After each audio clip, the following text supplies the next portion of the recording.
This is a meeting of the Water Quality Management Committee. We are very, very fortunate tonight to have Z. Crocker from the Barnstable Clean Water Coalition to come in and update us on what they've been doing, maybe provide some lessons learned, maybe find opportunities to work jointly.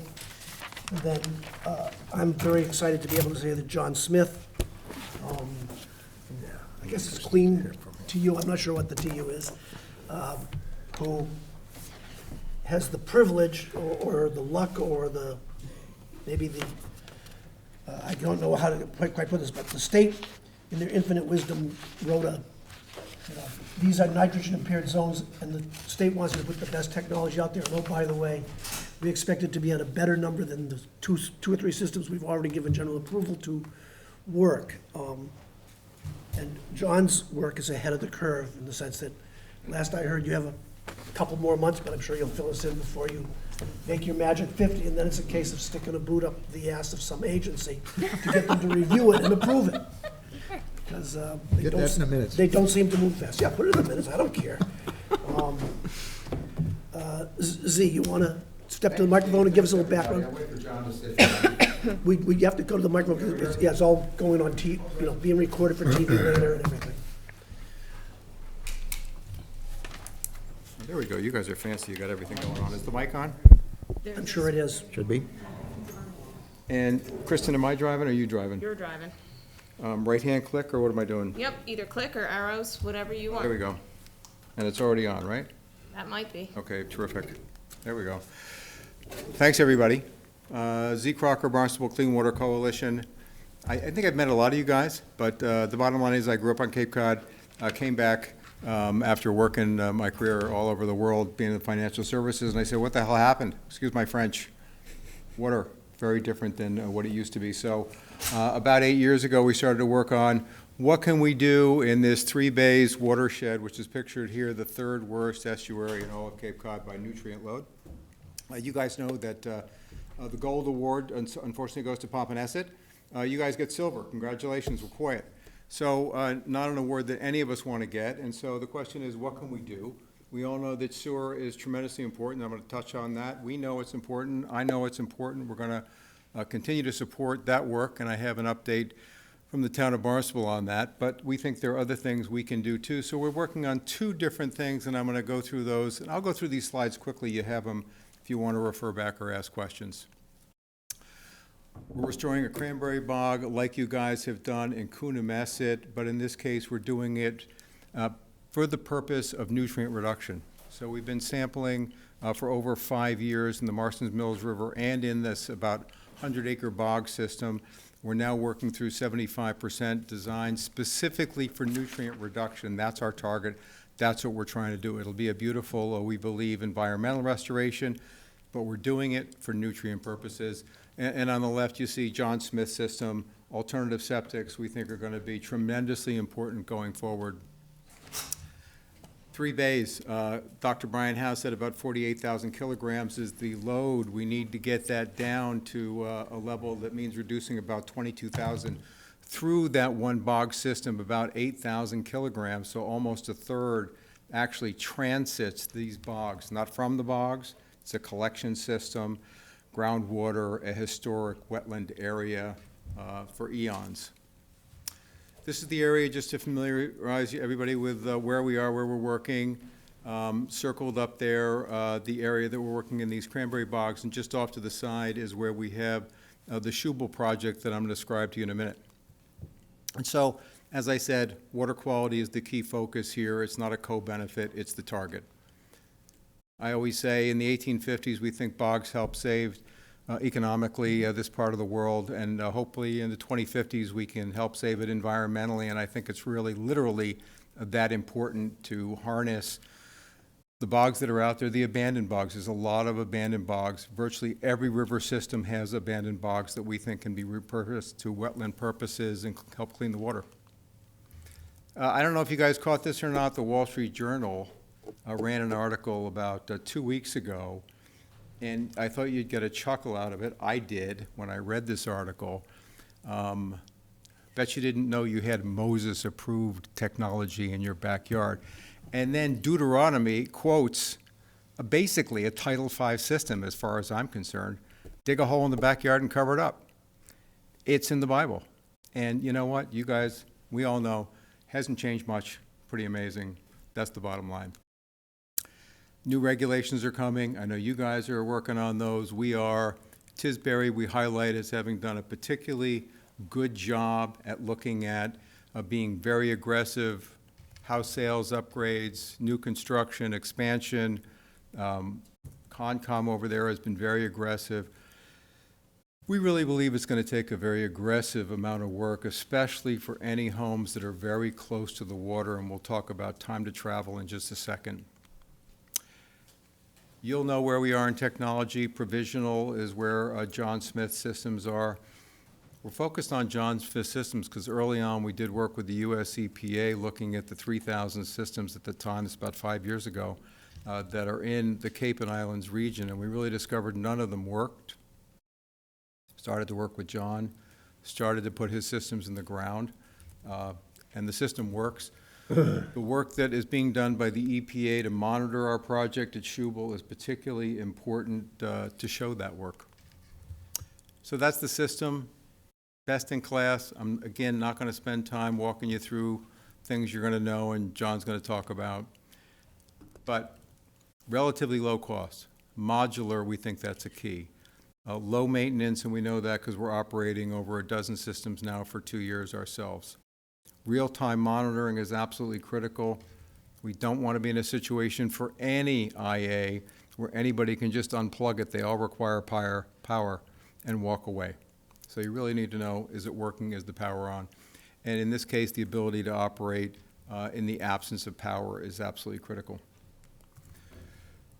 Schubel is located, as you can see on the map, in the watershed I discussed earlier. You can see on the left-hand picture the nutrient-related problems that we had, the algal bloom occurring.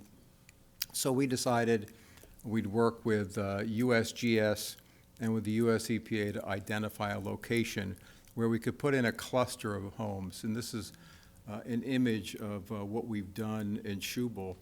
We now have 13 systems. We actually have 14 systems. The 14th system is a system that was designed and developed by George Hoyfelder and the Mastech team. It's kind of an advanced layer cake system. Unfortunately, that system is not operating well, and the problem is that the water load, the nutrient load, is overwhelming the system. The other systems are all operating very well. I would say we're learning a lot. It was interesting working with the USGS. We had hoped that the water was moving in a different direction. So it was an interesting lesson in hydrology and in groundwater that, in fact, the groundwater was not moving from northwest to southeast as you would expect. In this case, it was actually moving out of the pond from the northeast and going to the southwest. So different than we expected. The good news is we're able to identify what's in the water. We have, as you can see, 34 groundwater monitoring wells, 3 additional multi-level sample wells. These are all operated and tested by the USGS and by the US EPA. All the water samples are sent both to their operations in Cincinnati as well as locally. So we're monitoring monthly, even though these are provisional systems. They could be quarterly. We're testing really across the board, phosphorus, all nutrients, looking at the whole ball of wax. And we constructed something that we think is unique and particularly important. We wanted to ring fence the whole operation and pay for everything, which is what we have done. So we put in separate water monitoring instruments, a system called Neptune, which allows us to monitor water usage basically every 15 seconds. That system is separated from any outside of household use, so all the outside water is separated. We then look at influent, what's coming into the septic tank itself. So we drill through any septic tank that we reused and any other tank, we go right into the septic tank. Then we look at what's coming out of the treatment system, and then in a number of cases we put in lysimeters underneath the leaching field itself. And then we're looking at this cluster of groundwater monitoring stations to understand what's going on there. These stations are meant to mirror the exact same work that the USGS is doing for you all in Mira Vista to look at how quickly that area is going to clear after you put the sewer lines in. Our partners right across the board, you guys know everybody on this board here. We approach this differently than Buzzards Bay, for instance. We really didn't want to create a bake-off. We wanted to get best-in-class technology and control everything. Look at it, understand it, get the data that we really were confident was the best data available. Here's a graphic of that data. As you can see, performance is pretty darn good. The median numbers, excellent. Done some comparative analysis for you right in the box on the right-hand side for what Mass DEP considers reasonable numbers. You know, it's interesting, the influent numbers are tremendously difficult, or different rather than what we're picking up. So DEP saying 35 to 45. That's what's coming into a typical municipal plant. So Barnstable is around 45. We think the difference really is looking at any kind of leakage, stormwater, et cetera, et cetera. A typical metric, as I understand it, is to give a haircut of around 30% to get to the 45.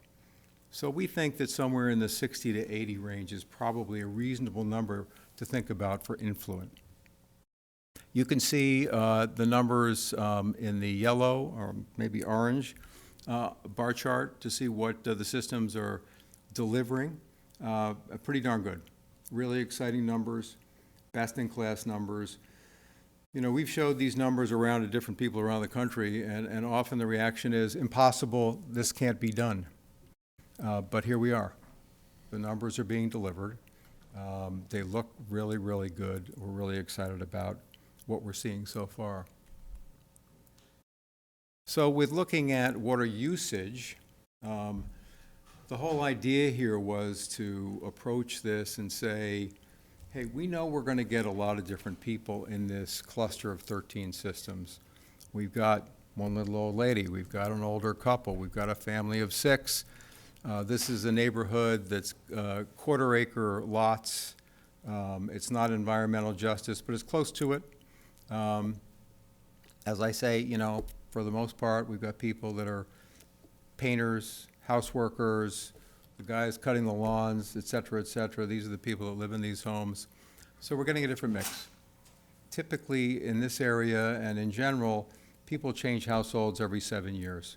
And so that was one of our requirements for a system like the system that John has developed, is to have something that's robust enough to be able to handle changes going forward.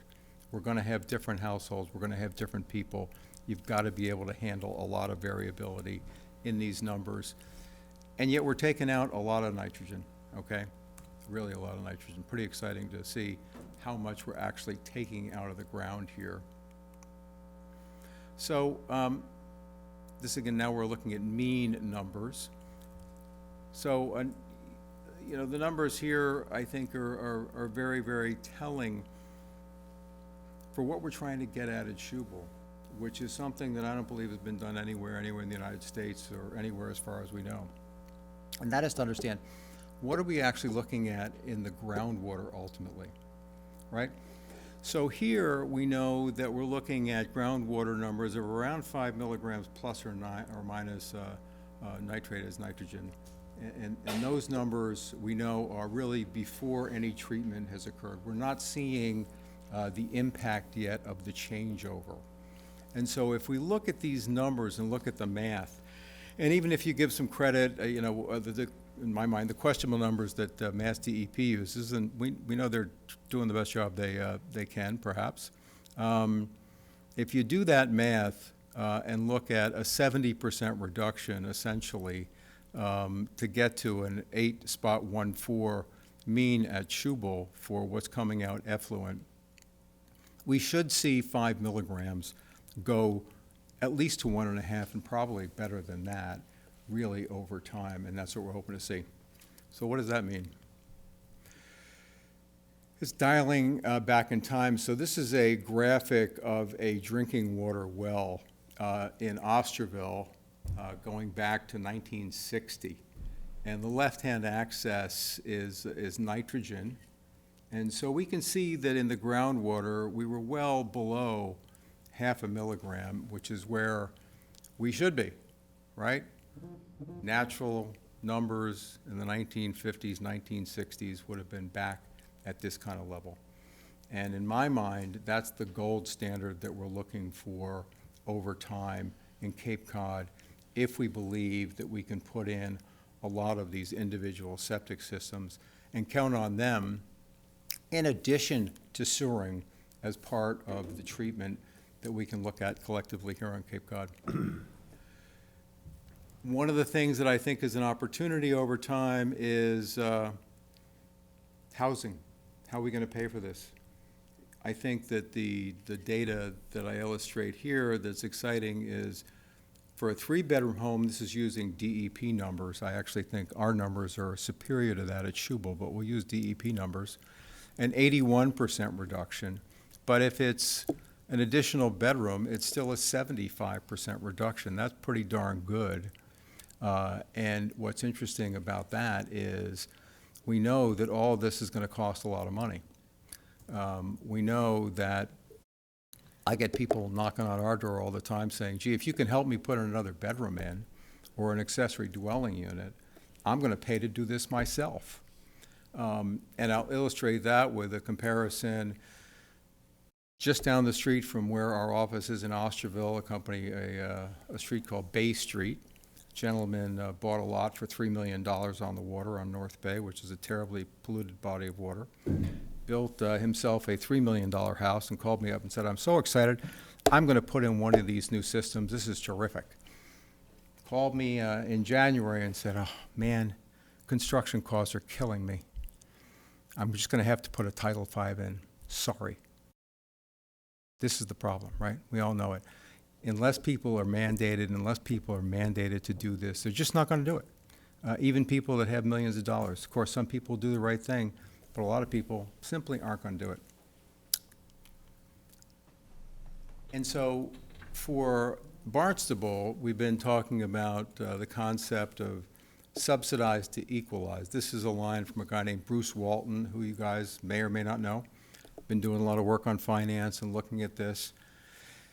I just got the latest data from the town of Barnstable on their comprehensive plan for wastewater, the expansion of sewer, and the new numbers, which are up over 50% from numbers that are not that particularly old, come to around $142,000 a parcel for the next phase, the first phase, the 10-year phase. They're going to pick up a little bit less than 4,000 homes.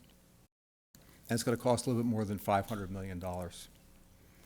And so the numbers on the right, well, then I actually think it can be done for less than $50,000. John Smith's current system runs around $24,000. That could be slightly wrong. We think as that system is scaled, those numbers can come down. Within that $50,000 number are numbers that we think are far too high, particularly in two categories. One of them is engineering. So we've been paying $3,000 to $6,000 for engineering. Very often we're just putting in the treatment tank into an existing footprint. And so that's part of the beauty of this system is all Title Vs, as you guys I'm sure know, have an area designated for expansion. This system can go right into that area. Very often, 60% of the time, we're using the existing septic tank, typically replacing almost in every case the leaching field. And the leaching field is the other, we think, terrific target to reduce costs. We know at the Joint Base at Mass Tech, Heufelder and team, Brian Baumgartel, are working on shrinking that footprint dramatically. And we think that's another opportunity to take a lot of cost out because you're looking at water that's practically potable when it comes out there. So we're not going to clog up these leaching systems the way you have historically. We've worked on a lot of models. Go ahead, Ken. Did you have a question? Well, I had a question. Back? Can you go back one? Yeah, if it's okay to ask a question. Yeah, I was gonna say the 50,000 average cost for IA system. Is that what you think the cost is when you've got a Title V and you're just plugging in, or is that soup to No, nuts? that would be the cost of a new system. Soup to nuts. Yeah, yeah. Okay. And you know, at Schubel, we paid for everything, including landscaping, okay? And so it was a moving target on numbers. It depends on the conditions at a particular site. It's hard to get an exact apples-to-apples number, and that's why I say the system that John has is running around $24,000 right now. When we started, it was $12,000. Inflation's been driven up, costs are higher, we all know that every time we go to the grocery store. And then, as I illustrated, each component, each particular step is costing a certain amount of money. So I've been paying $6,000 for engineering. Frankly, I think we should be able to have an à la carte a choice for a certain different set of plans that would accommodate a retrofit for a relatively low price. You know, you really shouldn't have to go back and do a full engineering set for something when you've already got a Title V sitting right in the ground. Yeah, basically, that's what I was asked. The 50,000 didn't square with the 20,000, and I was trying to, what's the breakdown? So you're kind of, So, you know, so if you think about it, you know, I would say, you know, 25 for the system itself. I think, you know, depending on what you're doing, where you're digging, you could be paying another 5 to 10 for digging the hole in the ground, depending on who you're paying. There are a number, I won't call anybody out, but I can tell you that it's kind of like putting a roof on your house, right? How come I just got, you know, numbers that are so different for doing essentially the same work? I think that's why we put a number up. And again, these are Bruce Walton's numbers, higher than I think they need to be, but it's to illustrate what's going on in the opportunity. So I think the cost is far lower. Plus, you know, we're not seeing production at scale. right. We're not seeing a scale opportunity. We 'Cause need even to, at we need to scale these 24, things, yeah. If it's 10 to dig, you're only at 34, so you're not at 50 yet. 50 seems high. So, as I said, so even at 10, and then there's another $6,000 for the engineering costs, right? So now you're pushing up close to 40. Okay. And again, not my numbers. This is Bruce Walton's math, and he used those numbers. Those are not the numbers I would use. I would say we're closer to 40, 45, depending, to put in a new system these days. Oh, this is very helpful. We've had people throw out all sorts of numbers for a while. So this is like much better information in terms of the range. Yeah, and we have it all broken down, and it's all publicly available. Happy to share it with anybody in terms of what we're doing, what we're looking at, and where we think you can haircut a lot of the numbers and do better over time. You know, but it's a moving target. It's construction. But this is not complicated construction, and that's the good news about particularly the Cmte nitro system, is it really gets delivered on the back of a truck. So then you're just hooking it up. So it's really electrical work, some plumbing work that's not enormous, and then it's engineering, digging the hole. And then, you know, a big part of the cost, Ken, is definitely how big does the leaching field have to be and what are the conditions you're dealing with. And that can get expensive if you're digging out an old one. You got to put in new material, et cetera, et cetera. That drives Is the there cost up. annual operating maintenance cost? You know, we have been seeing very little maintenance involved. I actually purchased a house in the neighborhood myself because I wanted to understand exactly how these worked. And I can tell you that I've been the one guy that, it's not a bad neighborhood, but I had rats ate through the electric line for the air pump. Go figure. New air pump, $600. Thank you very much. That's been the biggest thing that's happened, really. We haven't had to replace anything else. We think, based on history and based on the knowledge that's out there, and Ken, based on your old work, you know, we think the wood chips are going to last 15, 20 years plus before we see diminishment there. John and team believe that the limestone, another key component, that we're looking at 50 to 70 years of life there. There are some tubing that's involved for air recirculation. but we haven't had any problem there. We really haven't had any of those kind of problems. Yet we're out there doing maintenance, so I mean, part of the conversation, certainly with Mass DEP, ultimately needs to be, well, how much testing do you really need to do? Because that's the biggest part of the effort right now, is quarterly testing. It's around 750. You guys all know that that's something that Brian Baumgartel and the team at Mass Tech are hoping to do. You know, frankly, I think it's going to be interesting to see how this, you know, quote unquote RME, the reliable management entity, emerges, and what does that do? In my mind, towns like this town or like Barnstable will probably want to do a lot of the work themselves. Other towns down Cape that don't have all the facilities may want to outsource all the work from testing to maintenance, et cetera, et cetera. You know, part of the information that I still want to get, and I've talked to John about this a little bit, is how quickly do these systems start to operate for snowbirds? So when somebody's coming back, they've been away seasonally, how quickly does that ramp up? We think it's pretty quick. There's an outfit that we had worked with to look at monitoring nitrogen. A company out of Long Island, backed by Stony Brook University, has a nitrogen monitoring system that they can drop on top of a system, and it can monitor basically with any frequency that you want. It only gets down to 2 milligrams. So we tested a few of these systems, but we could do it hourly. We could do it every day. We could monitor. The last I knew on those systems, they were still quite expensive, though. Say it again? Last I knew on those systems, they were still quite expensive, Yeah. you know, so that's every time people mention the thing, it sounds like something easy, but it's not a $1,000 instrument. No. I mean, you know, when we look at the O&M costs, I think it's a really interesting conversation. So the town of Barnstable, the numbers I know, will charge $400, $500 plus or minus, depending on water usage, if you're hooked up to the sewer. That's a pretty typical number. And we think that in the end, you know, the numbers could be close to that. Now you're going to have to back in and look at replacing everything from wood chips over some 20-year period. Some of the other components are going to continue to get replaced over time. But we don't think the concrete is going to be a failure point for a number of years. So we think we're looking at a 50-plus year system over time easily.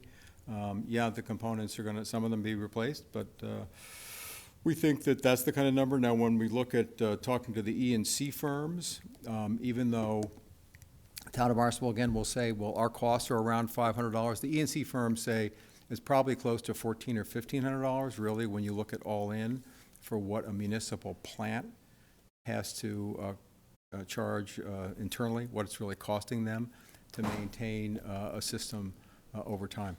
But I can't prove that. It is hard to get some apples to apples numbers on these kind of comparisons at this point. You Yes, sir. mentioned the 750, is that annual or is that per sampling? No, that's annual. That's annual, It's okay, annual. good. That's 4 times a year. Yeah. 4 times a year, Right. not 750 each time. And so this is a question that you guys, I'm sure, remember Brian Dudley, formerly with DEP.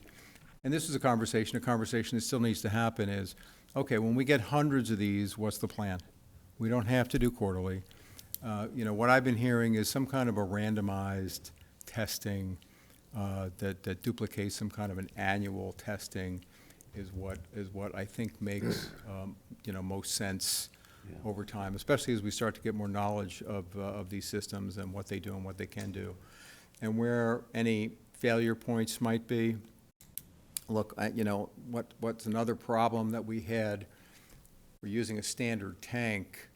One of the tanks, these tanks have plugs in the bottom, right, because they're allowed to drain, but they're shut off. But one of those didn't get the plug put back in, so we had that situation. Like, what the heck's going on? Real world problem.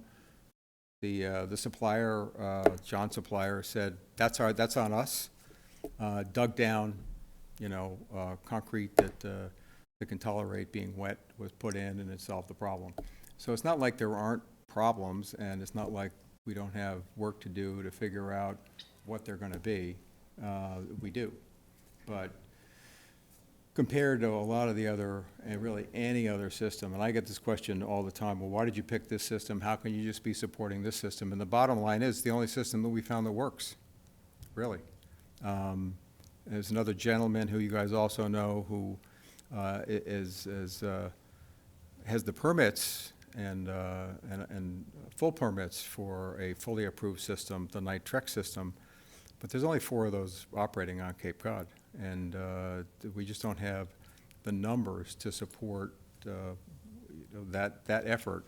I think it's good. It shows you that it's not just John Smith and his company that can do this, but we haven't found anybody else that can do it, and we haven't seen any other system that comes close. On the sampling side of it, in the town of Falmouth, you put an IA system in, Board of Health requires quarterly sampling for 2 years, and then upon a review of that sampling data, will allow you to go back to twice a year right now. Okay, so that's where we're at so far. And I think that's where you should be at. Until you get to the RME sort of model, and Right. then you got a whole bunch in the community, and you can randomly sample around to see that they're running. You know, it's a new approach, it's a new technology. I had a call this morning with, you guys may know Leldon Langley at DEP, with Marcel Belleville at the U.S. Geological Survey, who used to be at EPA, who is now the regional director for USGS, talking about modeling and how we can start to understand. You know, one of my pet peeves has been we're saddled with an older model. I'm not going to say it's a wrong model, and I'm not going to throw rocks at Dr. Brian Howes, who did a lot of tremendously important and very good work, but we got a model that's essentially 25 years old, that we can't look into the black box, that we don't have the ability to look at an adaptive look at how things are changing through time. And that's why one of the key efforts that we've done is to look at this groundwater-related condition to understand, are we really going to see tremendous declines in groundwater that can give us the kind of information and confidence to say that we can use these systems, especially in the right place. So, you know, when I look at sewering and sewer efforts, tremendously important, but a lot of those efforts are going to go in areas where you're going to cut off the wastewater, but the groundwater is still going to move for decades. So we may not see the impact of those for, you know, dozens of years before we really see that change, which is why my view has been, in those areas, we need to use the alternative technology and kind of work back from the water. To me, wherever the water is, including drinking water wells, which I think are a tremendous risk, move back from those even as we put in sewer lines to get in, particularly the heavy density areas, to get kind of a pincer maneuver, so we can get our hands on, so to speak, you know, this nutrient problem, because time to travel to me is the most critical factor, and I talked to the regulators about this a little bit this morning, and I think, you know, when we look at what's going on, when we look at climate change, we know we're adding bad things to the water and turning up the heat. It's only going to make things worse on an accelerating basis. So trying to get after that, and I really piggybacked a lot of the good work that you all did, that Kristen did, to look at a lot of your embayments where you could put these systems like these right along the water's edge and motivate people to do it. And I illustrated the cost and the housing opportunity, because I believe that if you allow an additional bedroom and people want to do it, you know, one of the benefits is you're going to pick up tax revenue, right? The appraised value just went up, thank you very much. So you're really picking up money at the same time and helping to solve the housing situation that's so critical all over the Cape. So I think that we have levers to use, and hopefully you guys will continue to work and do good work on that front. Any other questions? Yes, sir. I'm assuming, of course, you're under the same time constraint from the Mass DEP rules of years to meet the TMDL. I have terrible hearing. Oh. Step up. I assume you're under the same time constraints that Falmouth and all the other towns are to meet the TMDLs. And Yeah. you mentioned requiring the installation of these only when, under new construction or when a house is sold or modified. And further, that was a 7-year turnover, and you know, as I do, that doesn't mean that they've all turned over in 7 years. It's an exponential thing. Putting all that together, do you think that algorithm will meet the TMDL in time? Will get you enough installations in a small enough number of years? Well, that's why, you know, in this conversation with USGS, I talked, and I'm hopeful that we can add on to any existing models that we have, maybe change and adapt new adaptable models over time, so we can look at some of those inputs and understand just that. You know, here you've had people like Ivan Valiella doing good work, looking at the environment and looking at the fact that with all the work we've done on the Clean Air Act, that we're probably reducing the amount of nitrogen that's coming from the air. That's good news. On the flip side, you've got the climate, heat's going up. That's the bad news. I don't believe we have the data on groundwater that can answer the question that you just No, asked. I just mean a back-of-the-envelope calculation, Yeah. assuming a 7-year turnover, and assuming whatever fraction of houses you think you need to meet the I haven't TMDL. done that math. Okay. I haven't done the math. The math that I'm working on is working within the town of Barnstable, is we have a 30-year, 3-phase effort, and so I've been working on the Phase 3 area, which is about 3,000 homes, which we won't get to for 20, 25 years, to look at it in a different way, which is to say, if we started to mandate a changeover to these systems now, we don't have to sewer that area 25 years from now. We can start to address the problem now. And that's how I would look at it. I mean, I think it's hard to make perfect regulations. I really do believe that anything close to the water is where we should target first. And it may be some level of heresy, but I believe that most people that live on the water can afford to do this sooner rather than later.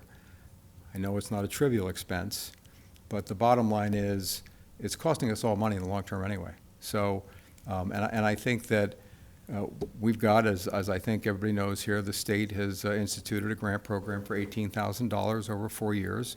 It's got to be your primary residence, but that's a non-trivial number against $50,000, even if it's 50 and not something else. I think that there could be a program instituted by the municipality to spur an effort. Truro has talked about an effort where either you might get a grant or a tax relief of some certain amount of money, $10,000 or $12,000, or you get the ability to add a bedroom, an accessory dwelling unit. So I think there are levers that we can use to take the sting financially out of the town's pockets, out of the consumers' pockets. And, you know, part of the fight in Barnstable, and no doubt all over the Cape, is going to be, well, where is the sewer going to come, and what does it do for me, right? We're in a world where everybody wants to know, what does it do for me? The entire north side, for the most part, of the town of Barnstable is on private wells. I don't know how many houses here in Falmouth are on private wells. Less but than 5%. That's a lot, right? So if you got a private well and your septic system's 110 feet away, and you're going to tell me I've got a tax increase every 3 years, I'm going to say, well, what do I get exactly? And that's where the subsidize to equalize argument, I think, comes into play. You should get something. You should get the ability to upgrade that. I know if I were on a private well, I would want that. You have more slides. No, done. Okay. All good. Thank you, gentlemen, Oh, I see you. ladies. So, my process is I let people on the board ask questions if they have them. Sure. And then I go to the audience if people in the audience have That's fine. questions, okay? Anybody who's got a So question? I'm gonna start. This is kind of basic stuff. Of the homes that you're working with, how many are seasonal, how many are year-round, roughly? These are 80% full-time residents Year-round, right okay. now, yeah. Yep, okay. Your work on the 100-acre bog looks very interesting. And I say that because we've had a presentation from the folks that worked on the Coonamessett, and their goal was to restore a cold water trout stream. So they weren't trying to knock the nitrogen down. And they sort of reported that they were seeing more nitrogen than the original model showed, but that their restoration work was not knocking the nitrogen out. But they weren't trying to save bogs or preserve bogs. I know. So on that bog model, on the bog model, people have not been running the cranberry bogs, to the best of my knowledge, because of the profitability side of it. So will there be a subsidy to people to run the bogs, or will the town run the bogs? Right now, it's all private money. That we've got money from the SNEP program, $750,000. I've got money from some state-related programs. A couple of different programs allowed us to buy about 65 acres, provided $1.3 million. I'm going to approach the town. I haven't approached the town yet. You know, the back of the envelope math that I talk about with US EPA is we think with the amount of nitrogen that I illustrated there, that we could be talking about a reduction of 300 to 500 homes equivalent, which is a non-trivial number. The total cost right now estimated for the restoration is probably in or around $5 million. So, you know, relatively short money compared to the kind of money that we're talking about for whether it's septic systems or sewer. Ultimately, it will be the town or some other forever entity that operates. There shouldn't be a tremendous amount required. It's going to be a naturalized system, but we are hoping to do a few different things and understand in particular which kind of restoration is best for nutrient reduction. It's one of the things in one particular area that we want to go after. I'd always have conversations with Brian Howes was always, ponds are best, ponds do the most, they do better than anything. Alex Hackman, who you may know, used to be with Mass DER, would always say, wetlands are better than anything, and I would say, well, which one is it? I don't, you know, so we're going to try to duplicate and do some testing to understand that question. We didn't have the cold water and fish-related stuff. This is a big herring run, but it's well south of this restoration. So we are restoring a herring run, but it's south of the lion's share of where this particular part of the restoration is happening. And, you know, the good news is we're targeting an area that USGS has done a lot of work on where there's tremendous load. So we're looking at about 3 million gallons a day of water that's flowing through this system. So it's a non-trivial amount of water where we're getting anywhere from 1 to 3 milligrams in the surface water of what we're looking at. We also have identified and found elevated antibiotics and antidepressants in the river water itself. So we're pretty darn confident that we're dealing with, you know, septic-related waste from thousands of homes that are upstream and up gradient from this area. On your pond project, how many people basically only had to plug in, you know, were able to reuse their septic tank? How many of those homes were able to reuse? EPA identified 15 homes to target. We've got 13. We're going to put one more in. It costs a lot of money, so I had a hard time finding the money. We've got a couple of grant programs now to do it. So we hope to have 15 homes overall. And what they say is that the scientists say, we're going to see the change based on all the groundwater work. You missed my question. My question is more, the 15 homes. Yeah, Did 80% of them retain their existing septic tank? 60%. 60%? Sorry. No problem. Ken? So a couple of things you said piqued some additional questions Sure. in my mind. So the water flowing into this bog system is high in nutrients and apparently also personal care products and pharmaceuticals from Yep. wastewater. Is there uptake in the crop? What do you do with the cranberries? Do you have to worry about the personal care products in the cranberries? We're not going to farm any cranberries. We're going to replace everything with wetlands.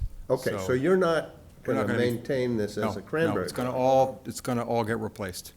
I got it. There are So- farmers in the area, so we're not, we don't control the whole So you system. are in fact doing kind of what Chris Neal did. Yeah, it's like that- Coonamessett. that It is like you're- Coonamessett, You're going to make it into a natural bog. Yeah, we're my image is, I think, shallow water marsh. So the scientists say the most successful concept is slow the water down and spread it out. Right. You want to touch as much surface area as possible and let the retention time be as long as possible. Yeah. And that's what we're designing. Yeah. No, I And think we've been back that's and forth. Similar, in fact, to what the Coonamessett bog is doing, has done. Yeah. Because they had a straight pass-through system for the stream. Yeah, good. Yeah. Okay, Yep. thanks. Ed? What is the current regulatory situation in Barnstable? Are you mandating IAs in any areas, or just, that's where you would like to go, and that is what your whole goal is to mandate them, and let's get going on this thing? But as far as doing what like Tisbury has already done, you haven't gone that far yet. The Board of Health is still looking at this. I mean, you all know that there's two regulators that you need to care about here. One is Mass DEP, Right. and they've kind of done their thing in terms of estuary protection. I always say, this is great, we've got estuary protection, but as I've said to different town managers, and one in particular, if you were king of the town of Barnstable, is this how you would design a wastewater system? Well, no, of course not. Well, because we all know we need to protect the drinking water, we need to protect our lakes and ponds, we need to protect all the water. These systems are all being designed to protect the estuaries.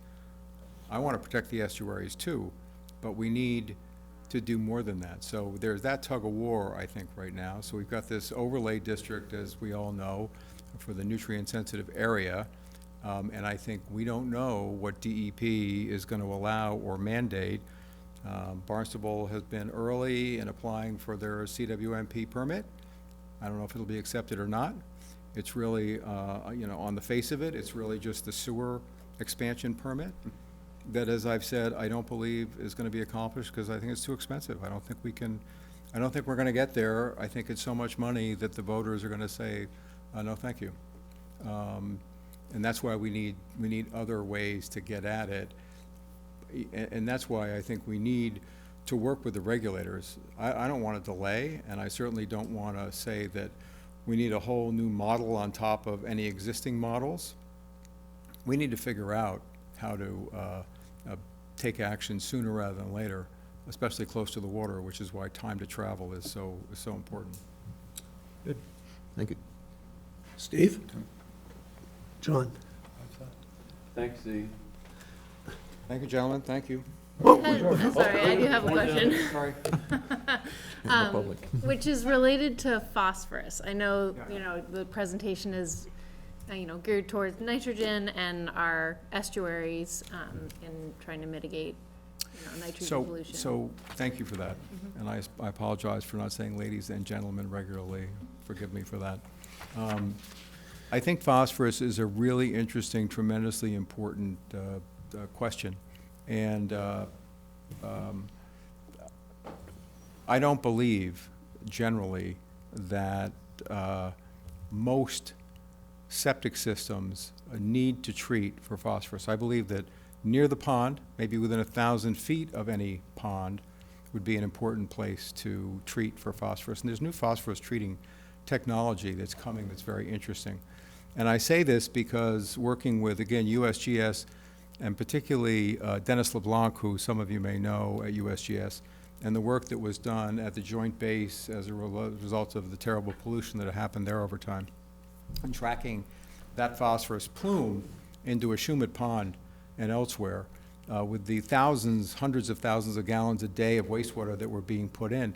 The plume actually didn't travel that far. It didn't travel that far because the soils here have high manganese and high iron, which phosphorus binds to those elements, unlike unlike nitrogen. So I think that condition makes me wonder exactly how and where we need to treat phosphorus. I think stormwater could be a tremendous component, particularly in a lot of lakes and ponds where we have a lot of runoff that goes into ponds. We know that the ponds are loaded with phosphorus generally anyway, to various degrees. I think we know or believe that the phosphorus nitrogen balance in each pond is very different, and so each pond is like your fingerprint. It needs to be looked at in particular. And so I don't trivialize phosphorus. I think it's very important. There's technology that's coming which is relatively low cost that I think could address phosphorus, and it should be addressed. Z, I think can you hear me? I can, no, sorry, I'm hard of hearing. No, step over this way just a little bit. So your statement that people that are close to the ponds, Yeah. phosphorus should be a concern.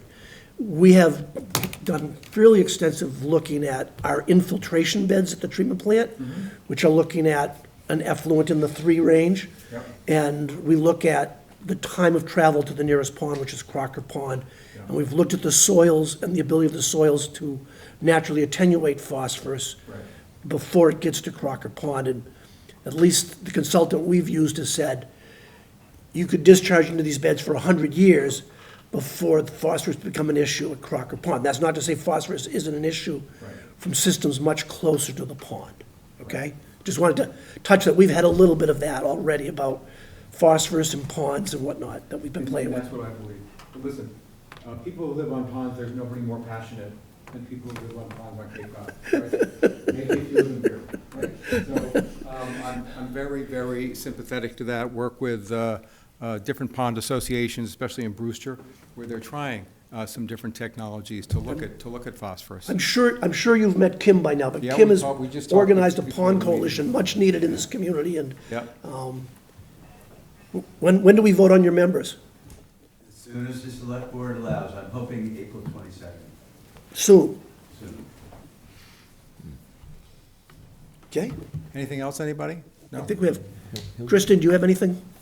I got you. Kristen, you have any questions? Yes. Okay. Well, Hildy had her hand up before you did, Earl, so I'm going to call on her first. Yeah, you have to go up to the microphone.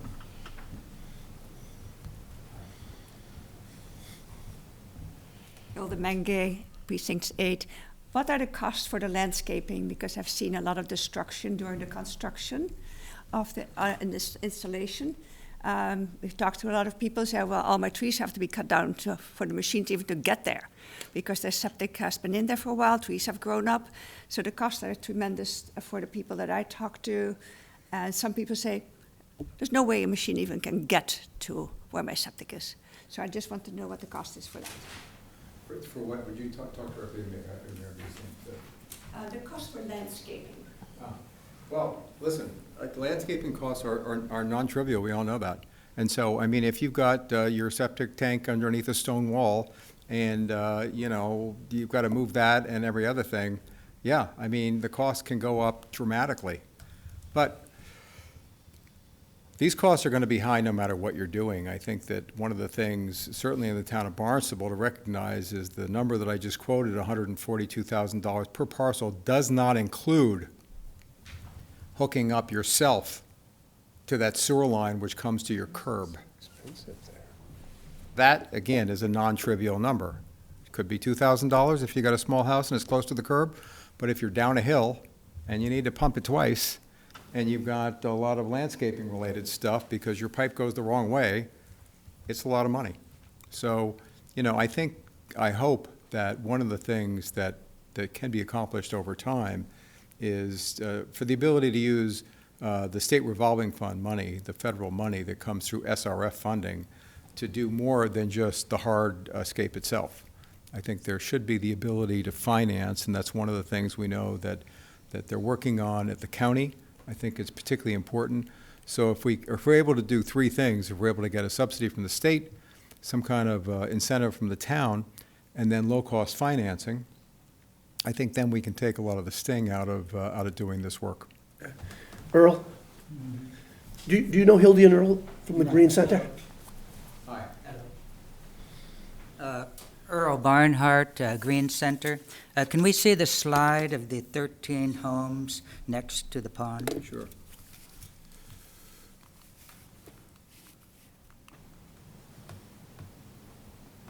That slide? Yes.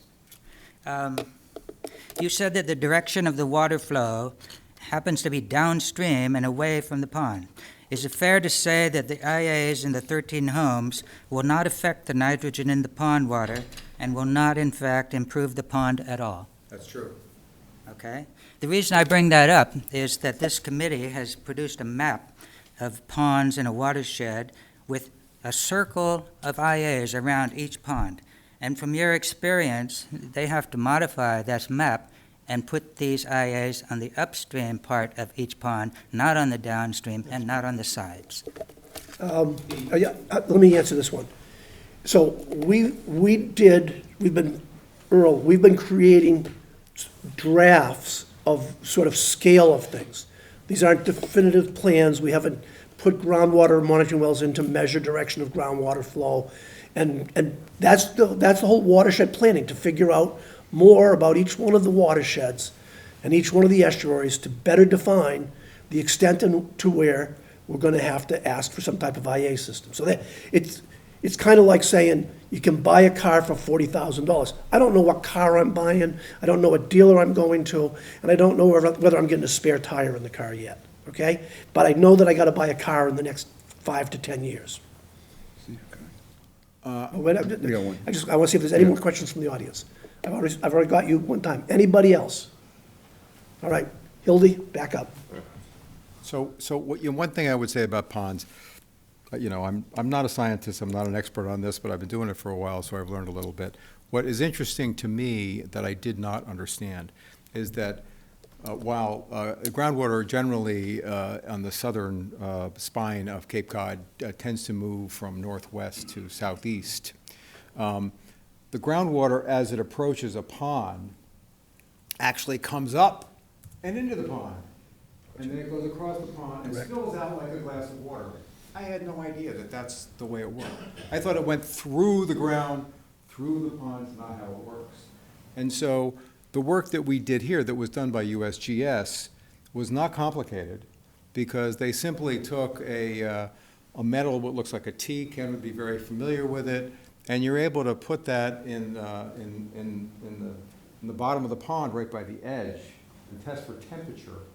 And you can see very clearly where the water is coming in and where it's going out.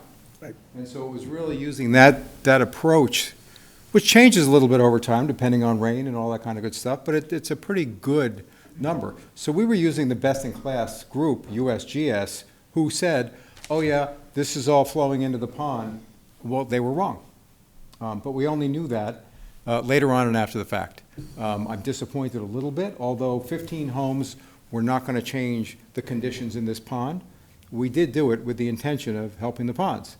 The good news for our project and for this approach is the pond water coming out actually creates a situation where it can be identified, and we'll know exactly what the wastewater is doing. But I think that the lesson is, by looking at each pond individually and looking at where the water is coming in, you're going to know where to target, what are the most important areas, for sure. Yeah. I would take that you've just made a great point, Kim, hopefully you're paying attention, that, we've wrestled recently with what we call baseline monitoring, baseline conditions before we try to fix something.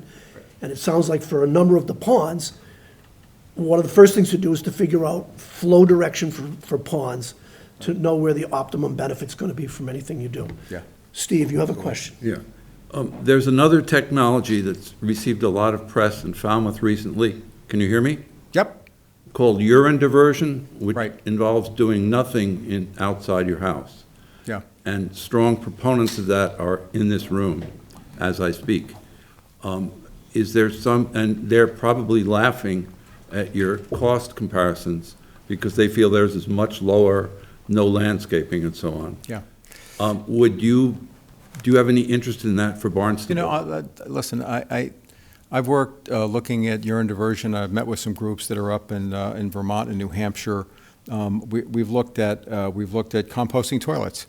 To me, the most important thing, consideration-wise, is unless we're doing something at scale, unless we're getting thousands of homes connected, it's simply not going to be enough. It's not going to make a difference. That's first thing. But volume is critically important. So if I were designing where are we going to do urine diversion, I would say every brewery, every bar, every high school, every restaurant, that's where I would start. And I would say that's where the rubber would meet the road. Because a lot of the problem is you've got to pasteurize that urine, you've got to find a place to apply that urine.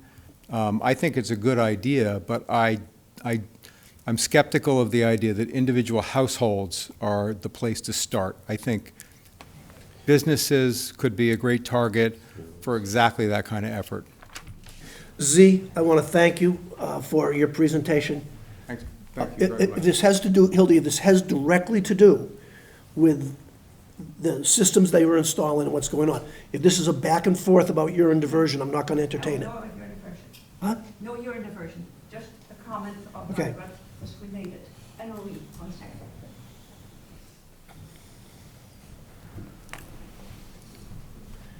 And Z, we're And gonna they- have to come up with some sort of gift for people like you that come in and provide us so much useful information and insight, because, you know, we get.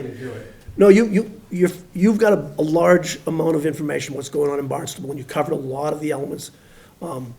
Unfortunately, we don't have any bars here in Falmouth, so I don't know if your suggestion will go where it needs to go. I need a drink. You have to go to Mashpee. Just a related, the numbers that we have used for the cost of these IAs all came from Mastech.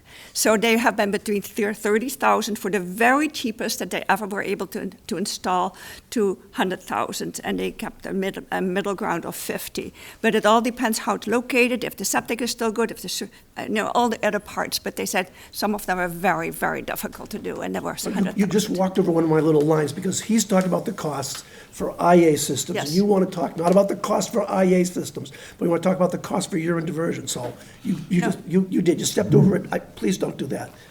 I thought it was a response to your cost of IAs.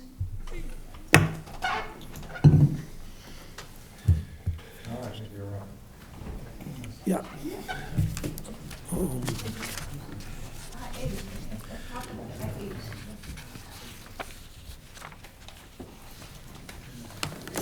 So, because yours is a PDF, yours is a PDF. Yep. You're scrolling Patience is, for the arrows. Got it? Okay. Are you kidding? Oh, wait a minute. You've got the patience of Job. You've got the patience of Okay, Job. all right, thank you. Okay. Things get through your Got it? Yep. blood on your chin. Thank you for having me. It's, and to the audience, it's been since 2017, Clean-2 has been in operation.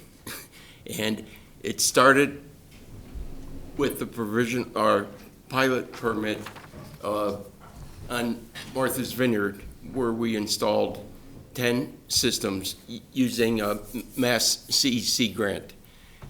Then, because some of the success that we had on Martha's Vineyard, we came to Falmouth. And I want to thank you all for supporting the effort, because Eric Turrington told me that Buzzards Bay Coalition isn't paying for it, we're paying for it. So I want to thank you for your time. And when we came to Falmouth with George Heufelder and Maureen Thomas, they were supportive of, let's see how this does in Falmouth. And so what I'm going to do is focus on the 4 systems that we installed in Falmouth 4 or 5 years ago, and show you some results and then additional information. excuse me for. Yeah. But I know of the 4 systems that are installed in town, but don't you have a couple of other locations where they are going in as well? Yes, I'm going to get to Okay, them. Yep. okay. Exactly. So, as Z said, the septic tank, oh, maybe I should talk, yeah. The septic tank and the leach field, what we did is we installed a concrete tank in between the septic tank and the leach field, and that's called a retrofit. And it's not, it's a supplement to this, and what it does is, first it converts the ammonia to nitrate, and then the nitrate, because of wood chips, it goes to nitrogen gas. And so that's the process that we developed, and since we started in 2017, we've done tweaking of it, to constantly improve it, but we haven't deviated much from this concept that I'm showing here. So this was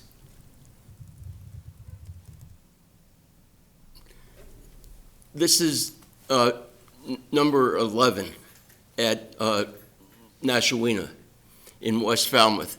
And as you can see, the various steps it takes, and this was put in December 2018. And in doing that, Maureen Thomas said, no, it's got to be done this year to get the money. So we were there and we installed the system in 2018, and then shows the various steps and then landscaping at the end. And over 50 sampling events funded by you via the Buzzards Bay Coalition, we're seeing 79 to 7 in the effluent. The mean, and the median is 76 to 4.5. So that's this. The next system we installed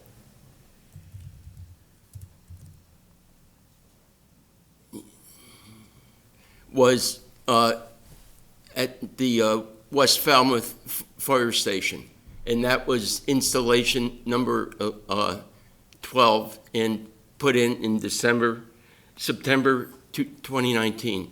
And you can see the results are very good. And I also put in addition to nitrogen, I put in the BOD, TSS, and pH to show that all the elements are very good quality. And the third was put in June 2020, and that shows the various components. You can see the aeration section and then the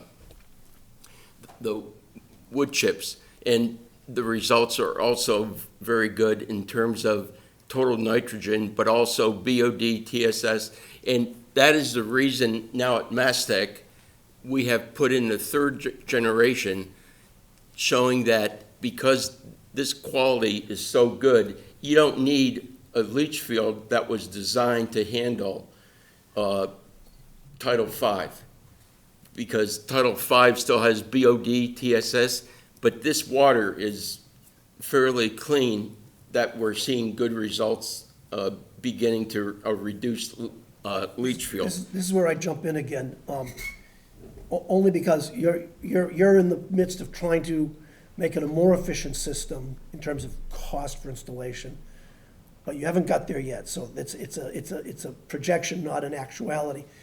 And we have a gentleman in town, Mike McGrath, who I'm sure you know, and he fought that battle to try to get a smaller footprint and never got any place on it. So unless you've got DEP already saying, not the Mass Tech Center, but this has been one of our issues, is getting somebody in DEP to say, we know what the Mass Tech Center is doing, we know this is happening, and if you get these results, we then give a high assurance, not a promise, but a high assurance that we will accept a reduced thing.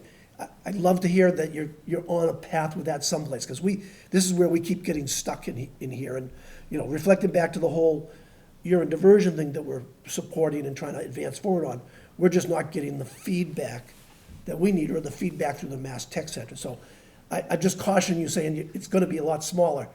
Oh, You might when make I the say decision. it, that's Right. based on testing to date and at Mastec. The DEP has not signed off on this at all. Yeah, and Mike McGrath stood in front of us a couple of weeks ago and said, he's not even promoting or developing the system anymore, because unless he can make the leach bed smaller, he's not price competitive with the people that can put in the 19 and have already gotten approval to reduce it. So there's some inequity going on the way I think people like you and Mike McGrath and a gentleman from Hamilton, Mass, whose name we didn't mention, but, Yep, yeah, but if we can continue getting results like Yeah, this, oh, no, it's, I'm encouraging you, I'm That's- just yeah. cautioning all the Yep. listeners. and this is the air pump. You can see. And what we have with the air pump, we put in a Wi-Fi internet, and all of Shubal ponds are associated with this. We have 45 systems installed. We're planning to put all of it in. And what this does, if you go to this, I hope, there it is. And you see all the various installation and the current pressure that's done every minute. And No here, one can read that. You're just gonna have to say it. yeah, I know. There's no point. Expect to read it. So, You can zoom it, just say it. yeah, if you go on a better system, you know, when I tried it, it came out, but what this is this is the system, and this is the current pressure taken every minute, and this is off the Wi-Fi. The minimum pressure, there it is. Read a little bit better. These are the various installation. You can see Shubal Pond. Here's all the, and this is the current pressure. And this is the minimum pressure if it goes below it, and this is the higher pressure. And you can see if it goes out of this, and now, unfortunately or fortunately, I get an email within 5 minutes of this being, and here's the latest update, and you can see the, in some. This is, when you say pressure, you're talking about the water pressure? The air pressure. Air pressure. That goes in the septic tank in the nitro system is 4 feet ahead. And that's So whatever air pressure is required to bubble through 4 feet ahead. to get through and get it. And you can see, though, it's about 2. And that's our key, is as long as we get 2, and if we see the pressure goes lower or higher. And That's to ensure bubbling is continuously it happening. is continuous, and it's also, and I think we're talking about monitoring. I think down the road, if we do this monitoring, that's all you're going to need.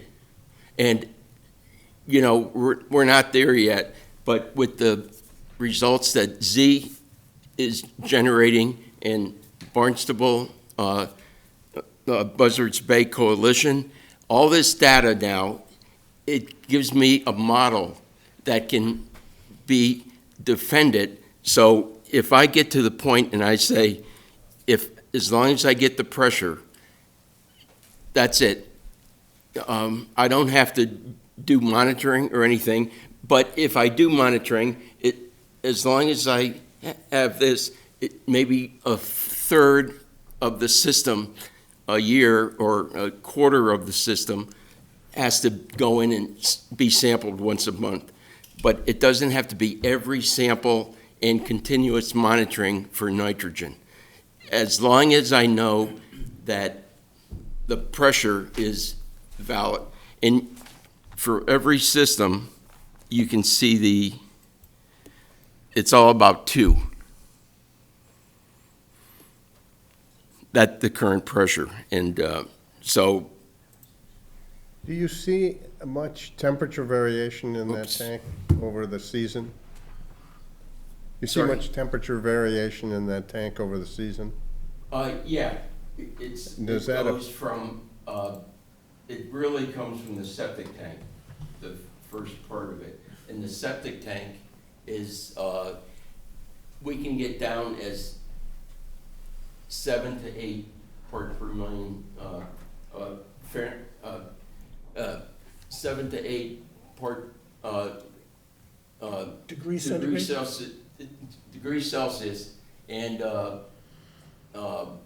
it goes up to like 22, 23 degrees Celsius. And does that affect your efficiency?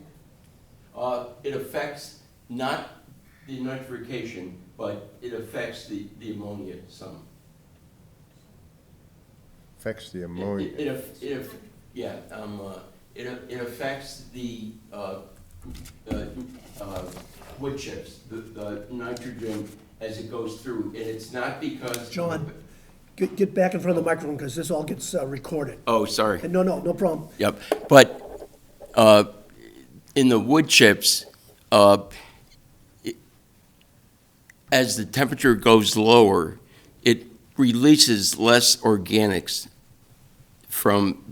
to react with the nitrate that comes. So you have, in the wood chips, in the summertime, you have a higher level of organic carbon coming from the wood chips. As the temperature gets lower, it gets impacted a little bit. So you have less denitrification. Yes, but we're continuing to, I mentioned tweaking, and we're continuing to tweak that so that every unit can get below 10. That's the goal. What are you doing to tweak it? If I can ask. Yeah. I don't need any secret info, but. Yeah, that. It's being recorded. Yeah, that, by recycling, taking after the SAC, we're recycling it. Longer residence. Longer residence. Yeah, and that seems to be working. Is that why Z's figures for your system in Barnstable are better than the figures you showed here for West Falmouth? Because you've been getting better? Or do I- Yes, yeah. Yep, yeah. Continue. Because Z got the third generation, and you got the second generation. And it's still the same process, though. So, but this might be a multi-pass system, is what I'm hearing. Yeah. It's not for the flow-through, but just the recycling of it. At the end of the SAC,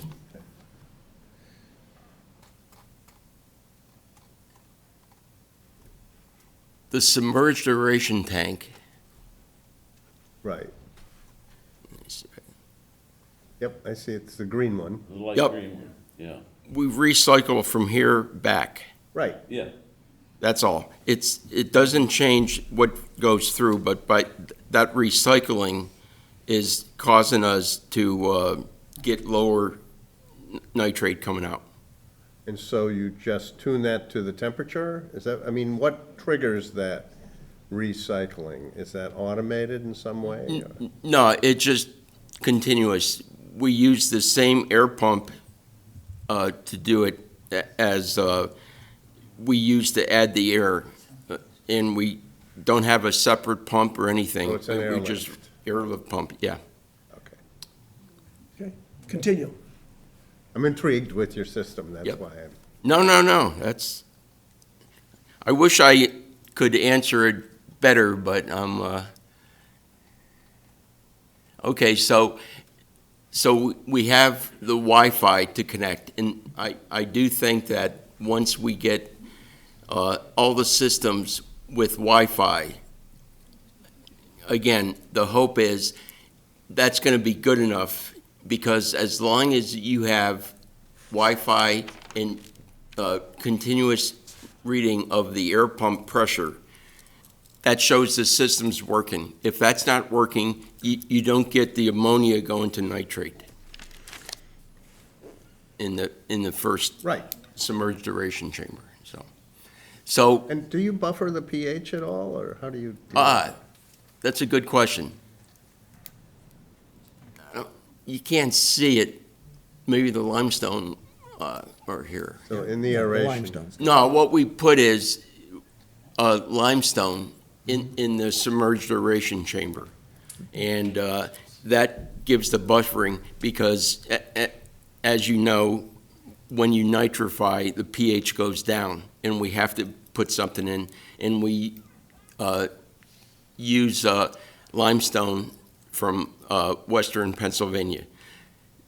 Not trying to give them jobs, but that contains 95% limestone. And so as it breaks down, it doesn't wind up contaminating the system with inert materials. And that's why, and that should last 40 or 50 years, the limestone. So we really designed this to last a long time. And plastic lumber, everything that gets used in this. So this is the other unit, which we call 2KM. It has the septic tank, the submerged aeration chamber, and the wood chips. Steps 1, 2, and 3. Only they're done in separate tanks, as opposed to a 2KS single tank. Everything is done at once. This is done to handle more flow, and that's what we used for clock in West Falmouth, the College Light Opera Company. Mm-hmm. And again, that was the so. This is the clock system, and it was installed May 2020. Does anyone know what happened in May 2020? Not a lot. Yeah, but we put this in the middle of COVID, and it was, and I want to thank Maureen Thomas and others that helped us really get this done. And it was, and treating 6,000 gallons per day, and here's what the site looks like now. Is that your largest installation to date, capacity-wise? Yes, and that was done under a pilot, but we have another one on Brick Hill Road that's bigger than this. Now, I'll show you the photos of that also. And again, we got very good treatment for all the parameters, including nitrogen. So this was, everything was supposed to be, yeah, this was the, because of COVID, I don't know what, but we had boulders, we had a swimming pool, we uncovered everything with, and the leach field is up here. So they pump it from the leach field, this unit, which you can see right here, up the road to where the leach field is. So this was new construction, essentially? Right? Yes, yep. Not replacement of an existing? No, this was all new construction. They expanded their facility to Yeah, they built this building here, and to get it, they had to put a whole new system in. This is Brick Hill Road. Okay. You can see this is 10 foot by 17 foot. Each tank is the same size, only to get different levels, it's stacked up above from the bottom up. So this is a septic tank. This is the submerged aeration chamber, and this is the D-night tank, and then it flows into a tunnel kill, and then it is to be pumped to here to a leach field. And this is going to handle the homes, 29 homes, and the flow is 80,360. And so half the homes are going to feed in this system, and half the homes are going to feed in the other system. And that's Yeah, if I can jump in so everybody on the board. And Understood. here it is. Again, this is, again, June with the covers on and the aeration tubes coming up. And this was taken February 2004, all covered. And we're probably going to start up, the first flow to this unit is going to be somewhere, maybe November, December. I just want to give a little background to everybody. So the developer came forward with this, and it sits in a zone of contribution to the town's major water supply. The DEP treats the town's water supply like it's a surface water supply, but to your point about ponds, there's no stream in or stream out. So there was a public health issue. The developer, to his credit, worked his way backwards into giving the system with the best treatment that would be attainable. One of the benefits of this particular project, again, I don't know how you did Schubel's Pond, is when you build a system like this, it's getting flow from a number of homes, so it doesn't have the same level of seasonal variability. There's always enough flow to maintain the biology. But it worked in this case because none of these homes were built. So fundamentally, all these homes are all tied together through a homeowners association, which looks a little bit like a responsible management entity. And rather than sampling 4 times a month at 29 homes, they're sampling at one location. So it was a win-win in terms of cost of operation.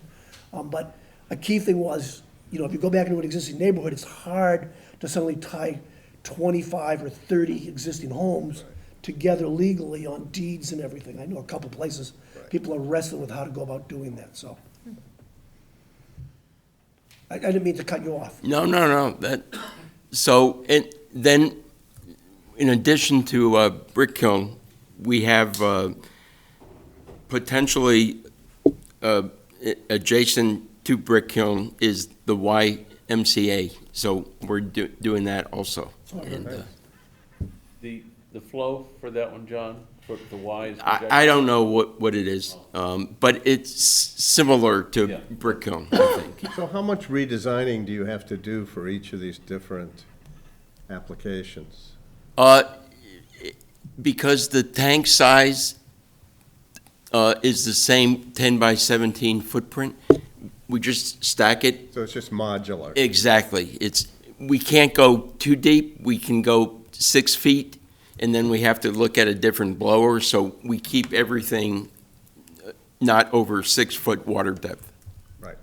So that affects the footprint. So you said that was 10 by 17 for the Yes, big, for the each cluster. one. Each individual tank? Yep. This one, and this one were all, and the SAC is So that's 6,000 gallons. The DC is 8,000 gallons. So overall, that whole unit is 20 by 34? Am I- Yes, yeah, Right. yep. Okay. But, and then we just stack it to get different levels of Right, because gallons. you want gravity feed. Yep, yeah. Until here, and then it has to be pumped. Right.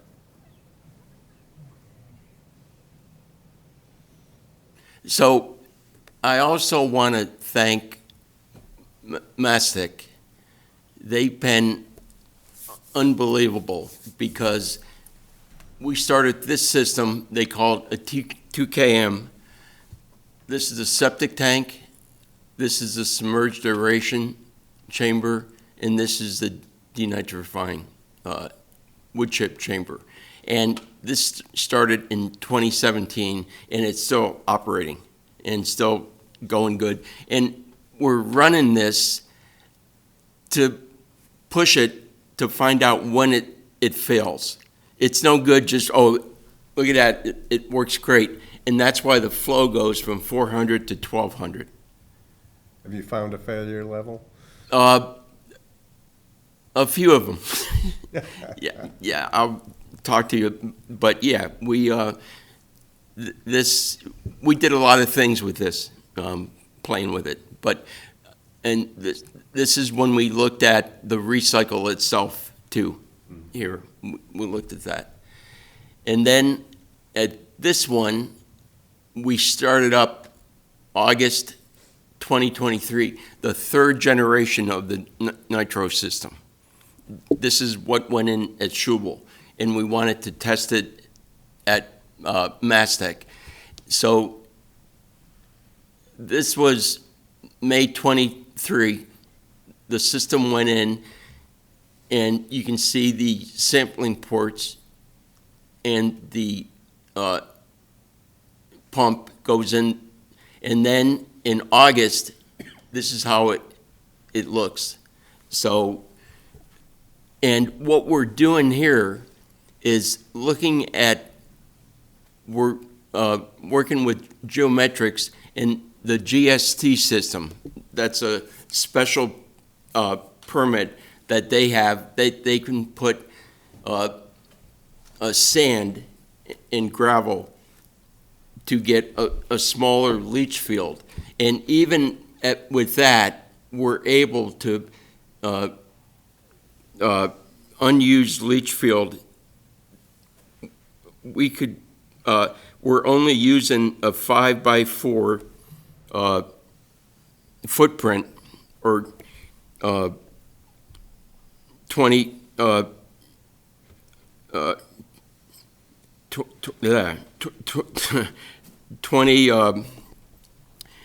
20 square feet area, and it's a 2-foot depth into it. And we had no idea how this was going to work, and we're only using this area here, 5x4. This area is not being used at all. And this is, we have a drain field underneath it, so we can collect samples here after the drain field.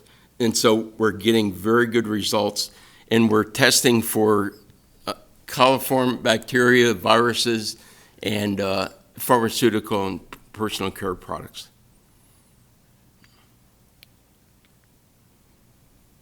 So you can see we're not stopping. We want to keep going till we get the results that everyone can accept and get the cost down as too. Now, this is through December. These are all the units that we've installed and operated.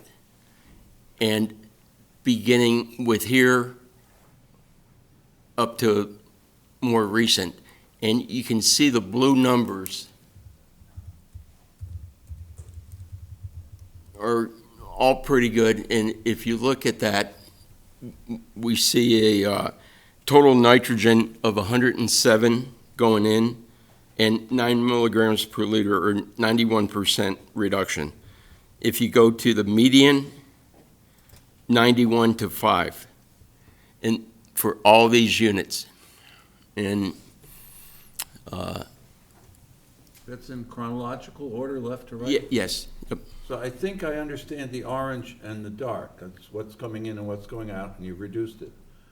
The green, That's what's. I don't get. Oh, percent reduction. Percent reduction. Right, so.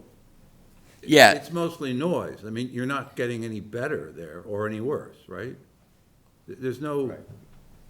obvious, actually getting more noise as time goes No, on. But if you look here, this one's low because the influent is low. This one here, you know. Right, but I mean, there's no point to having it plotted versus time. Oh, all Right? right. Yeah. Okay, I was just. Well, there is, in the sense that you can see what triggered those low removal rates, which you're saying was the influent was low, so. Yeah. You know. Yeah. Yeah, the big. 'Cause the big everyone- spikes everyone- in the green point out big differences between the orange Yeah, and the dark. that's a fair point. But everyone wants to see the percent reduction, you know. But it's not getting any better or worse. Yeah, because we start off good, you know. So that's a good point about the clocks, because one of the questions that came up, how long does it take for the thing to tool up? And the use of the clock facility is quite seasonal, isn't it? Yes. So do you see any lags in? No. Yeah, that would No. be what I would expect. No. and we take it 2 or 3 weeks after it starts up.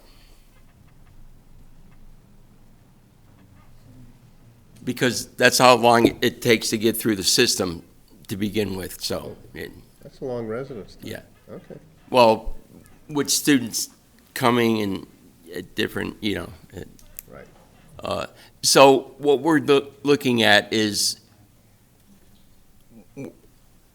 design focus, or is simplicity of fabrication, installation, and operation. And again, the same performance and dependability as centralized treatment system. That's our goal. I'm not saying we're there yet, but we're still working towards it. And we aren't against central sourcing. All we want is to have a seat at the table. So when they're talking about central sourcing, we have a seat at the table, or any IA technology you're taken seriously. And thanks to the, I got to thank Z for selecting this system to be his demonstration at Schubel, and to help generate the data that he has generated. And so don't say I'm against central sourcing. We want an equal seat at the table. Because another thing I want to say about this is we put in 1,000 systems. You don't want to monitor every one of those. You want to have confidence, and I think we can get there by just looking at the pressure for our system, the pressure. Because, I don't want it to go in, gee, I wonder how this works. No, we want to model the system, and we're getting there. I think we're 80% there. There's still a few nuances that we have to figure out, but with Z's data and others, we're slowly getting there, that if we can just measure the air pressure of the air pump, that gets us, that we can say not 100%, but we're 90% sure that it's operating as it should. So that's what we're trying to do. And that cuts down on the operating and maintenance cost as well. Because I can't see putting in monitoring systems for nitrogen. The technology isn't there yet, so. Okay, this is,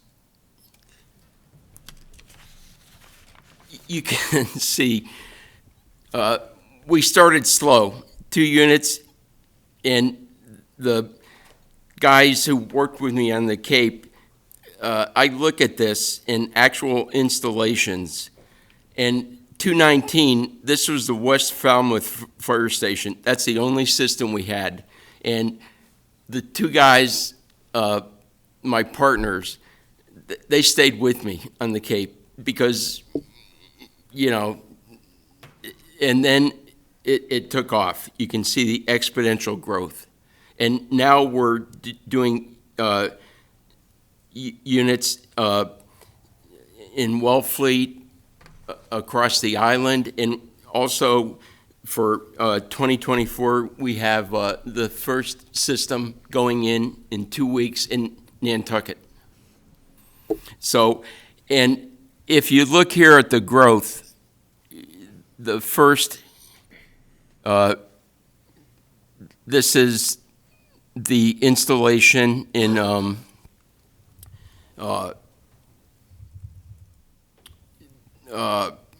this is 2019 was the West Falmouth Fire Station.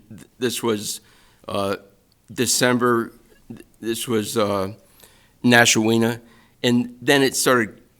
And so you look at this: 27, in 22, in 23, and here this is primarily Schubel Pond is here. And then now, though, because we're doing units on the Cape and at Martha's Vineyard, this is about 40% of this is the Cape and 60% is the island. And that's because of Tisbury's regulations that Z mentioned about. Each home, if you're doing a sale, you have to put an IA system in, or if it fails. But we're seeing growth. So I would say 60% of this. So of this total number, 40% is the Cape now, and 60% is Martha's Vineyard. And you can see, as April 24, we have 120 systems in beyond this. So we put in the last 2 to 3 months, we put in systems in 2024 between 103 to 120. So we put 17 additional systems in. This is the, if you want, and you can contact Maureen Thomas, don't call me, no. But Maureen is, we started working with her, and then when she works for Falmouth now part-time, and then the other 2 days she's working for us, and I'm thankful of that, so. Where are you with approval or having enough data for DEP I sent them, to go to general use approval? yeah, I sent them this data. And I don't want to bug them. I get along with Mary Beth Chubb really well. And I'll let other people bug her, but we never talk about it. Yeah, I heard, John, that you'll have your 50 installations with 3 years' worth of data probably in the next couple of months or so. And so then it's a question of how fast. Yeah. The DB, but your graph of showing the number of people that are installing these and the continued excellent performance seems as though they're not gonna have any reason not to put you to general use, because they want a system that works. Yeah. And has a proven value down in the 10 or lower range. Yep. So, Yeah. I'm gonna say this, we typically work really hard to get out of here by 6:30. There's a couple of other items on the agenda. I will entertain some questions to John, but I asked him to be focused. I'm gonna start at this end and work back. I'm all set, no question. Nope, Tom? I'm fine. John? So the only question I have, if you look at the slide you had, and you project, my guess, that one, is by the time you have 50 in the ground and 3 years of data, you're looking at 2027. No, They've gotta have- June. They're gonna have 50 in the ground and 3 years of data by June or July of this year. That's not. So actually, we number have, each year. we think that, John, July of '22 was the 50-unit marker. So we think actually July of '25 Thank you. is when we should see, just based on the timeline, Sorry. not the Yep. data, that's when we should see that number actually. And he's not pushing, but I am. You're bugging. And I'm pushing him too, by the way. So, I mean, John doesn't sing his own praises. I want you to know this guy is a PhD. Carnegie Mellon has been doing this his entire career, worked at Alcoa Aluminum. All of his partners are PhD, Carnegie Mellon. And when I got involved in this, I told you I couldn't find anybody that could solve the problem. And I went to a presentation, I'll never forget, where one of the team said, "We love our system, you only have to change the sulfuric acid once a year." And I said, okay, that's not the right one. How do we get something that's simple? And John has been able to do that. But now I'm pushing him because there's over 100,000 Title V's and cesspools on Cape Cod. The town of Barnstable permitted and installed 400 Title V's last year, okay? 75% of those were replacements. The numbers are startlingly big, and John's system needs to be ramped up. He's not working hard enough, really, that's the problem, so. We're gonna try to help him, They net. Bug ramp things up. We need No, it. okay. Steve, Can you go to your first slide? I got you. I just want to focus I got you, Ron.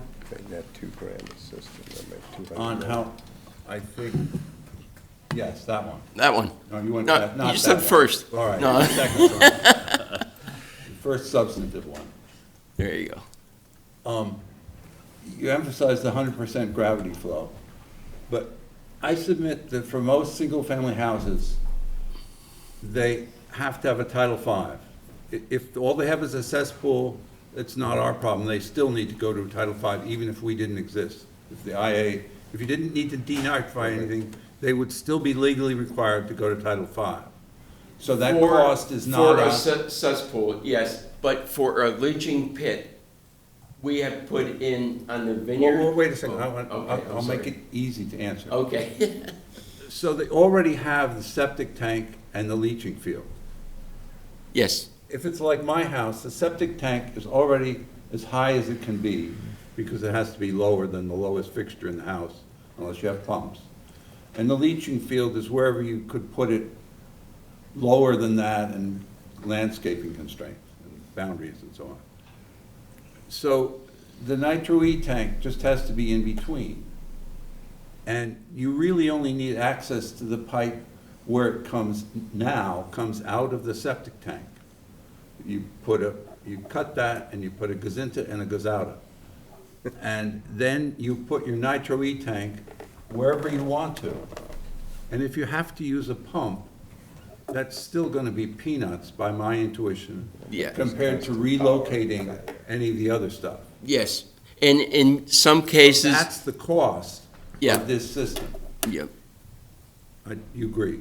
yes, in some cases, it cannot be gravity flow, but in many cases, it can be gravity flow because the difference, we can get by with 2.5 inches Wow. delta across the nitro tank. So I'm just saying, when anybody is comparing costs to you, defend yourself by just saying that's the cost of your system. They're gonna have to pay for the leaching field and the settling tank anyway. Oh, Even we- if they have urine diversion, they still have to have a Title V. Z mentioned our cost, and again, I'm sure it'll come down because thank you for doing the Falmouth, but that causes, in addition to Martha's Vineyard operations, we then have a Cape Cod operations, and, you know, it's been a struggle, but we've managed to do it so far, and we hired some good young guys that, I'm gonna keep this Can I meeting. make one brief Okay, comment? all right. One of the things we've just done on the Board of Health is all new Title V systems now have to be designed with a space to put in an IA with an extra 6 inches of Hydraulic head. hydraulic head. So what we've done is we've said from the current time, you're now, every Title V system that gets designed and approved by the Board of Health will be set up to at some point come back and put an IA in. okay. Ed, very quick, cost range, cheapest one to the most expensive in your 120 install history. Well, brick kiln, 'Cause- the but big Of one. a single-family house. you could divide Single- brick kiln by 30. We have 29. a 1,500-gallon tank that can be used, and that is 21,500. 21,500 for the tank itself, not, Okay. Z mentioned. To go to a 2,000-gallon tank, that's 29,500. It's a little bit more, because it's a larger size and, That's So- that's the tank and not the excavation, another 10 for the excavation. no, So for- whatever, for talking that's a purpose- tank itself, and we fabricate it at, For talking purposes to the homeowner, $30,000 is yeah. gonna be your Well, low. for a 2,000-gallon Yeah. versus 21,500. Yeah. If we go bigger, then it gets, Yep. it scales up. we've been very careful not to say something $16,000 and have it turn out to be 24, so. No. Yep. We've been using generous numbers around 30 to 40, we'll probably continue to hang in that number for now. Ken, you got one last comment? Well, it's a really nifty system, works great. The thing I'm trying to wrap my head around is how we get a lot of them installed and what exactly is the process for that. So you guys sell the tank, the D-Night and aeration chamber tank. We do it, it goes like this, Ken. The homeowner has to put in the standard Title V and the leach field. Yeah. And that's kind of it, and so your business is to basically market those two tanks, along with all the pumps and the proper chemistry and all that. Yep, Is yep. that correct? Yes, yep, Okay. yep. And, Yeah, and the front part of your question, Ken, the watershed plans will identify the mechanism by which certain people will have to put in an IA and others avoid that. Well, yeah, Okay. they'll identify who has to do it, right, Yeah, right. then they call up Maureen, or they call up one of the other vendors. But I think, for some of these systems, that they've been, this very proprietary, it's hard to get the. Understood. Right, so that's kind of that has been an impediment. Okay. We want to not have that, right? All right. yeah, Ron?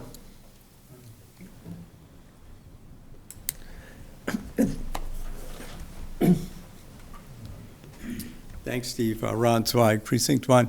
Very, very interesting and kind of promising. One of the factors that's come up lately in town has been raised by the Finance Committee, and that has been liability. And so I'm just wondering, you've got this 29-house development, for example, let alone individual homes. If the system fails, or is there backup generation as well? But if the system fails, how is it dealt with? I mean, basically, you don't have that long-term kind of experience. You have good experience. But if something like that fails, what happens? What happens with the spillage? That's been a question that came up. I mean, it's going to be going. And on that, when you talked about recycling, then the water has to go back and out. So you've got like a buildup of water, right, in a way. no, it just, it just goes. Just goes around, okay.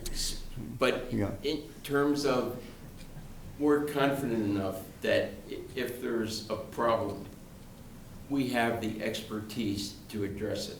And we, in fact, we're the only system that guarantees the performance for 2 to 3 years. Okay, so year 5. It's not like, throw it over the fence and. No, I'm just saying, you've got 29 Because houses that are hooked it up, has to so- be Yeah. guaranteed, because for the Mass DEP or for Falmouth, you have to know the system is gonna work. And the other thing is, every system that we put in, and Z can tell you for Schubel, I'm there like once a month checking everything, just to make sure, and, Ron, you got your answer. No, you climbed the thing in my hand, I got it. All right. I mean, I have 5 minutes before I go to adjourn it. I got to cover a couple of other things. If there's a real pressing question, let me know. Otherwise, thank you for both for coming. Really good stuff. and I won't say what I had, but this is my first public presentation, so thank you for putting up with me. Congratulations. Well done. I have a feeling you were a professor and spoke before many classes, but didn't think of it as a public presentation. All right. In the interest of time, unless there's a pressing funding opportunity that we need to know about, I'll skip item 3. All in favor of skipping item 3, say Yes, aye. Good. All right, reports of members and staff. Anybody got anything pressing? I've got 3 things, but I want to postpone the one thing, which was the report on the Long Island Nitrogen Action webinar that was yesterday, but that can wait till the next meeting. Throw them on the agenda. Yeah, I've got the slides and everything Perfect. here, but Thank you. it'll take more than a couple of minutes. Yep. Well, and the other 2 things will be real quick to present, but I want people to take time to think about them. One came up briefly at the last meeting. Eric Carplus, and also I'm sure that Chuck Martinson would be very glad to host a field trip / tour, no free samples of our oyster farm in Washburn Island. Weather's steadily getting better, so I just want to plant that idea, and sometime later I'll see who's interested. Come in with a couple of dates. Yeah, well, that's the idea. I'll throw the thing out and see who's interested. And the third thing is Kristen Weir, that was here for the last meeting, mentioned the Cape Coastal Conference coming up and plans and ideas about topics and things to be presented. I've already got a commitment from Chuck to co-present with me on the oyster farm aquaculture in Eel River, but also thinking that'd be a tightly focused presentation. But also, the other idea I put in front of her would be a broader based one, and I don't know who would want to present this, with a general idea of Falmouth, lots of problems, but lots of answers.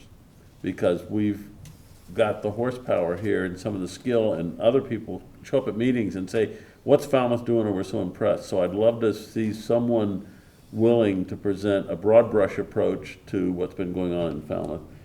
And then last of all, and I'm not going to expect us to come up with this, but I would really like to see some state representation, regulatory representation at this conference based on what they want from us. We could have some sort of roundtable or panel, and that's things for people to think about, and I'll shut up. Good. All right. All right, minutes of prior meeting. They look good. I move that they be accepted. Second. All those in favor of accepting the minutes? Aye. Aye. One more item here. Anybody want to make a motion? Adjourn. Second. All in favor, signify by saying aye. Aye. Thank you, people. Good, good. Thank you.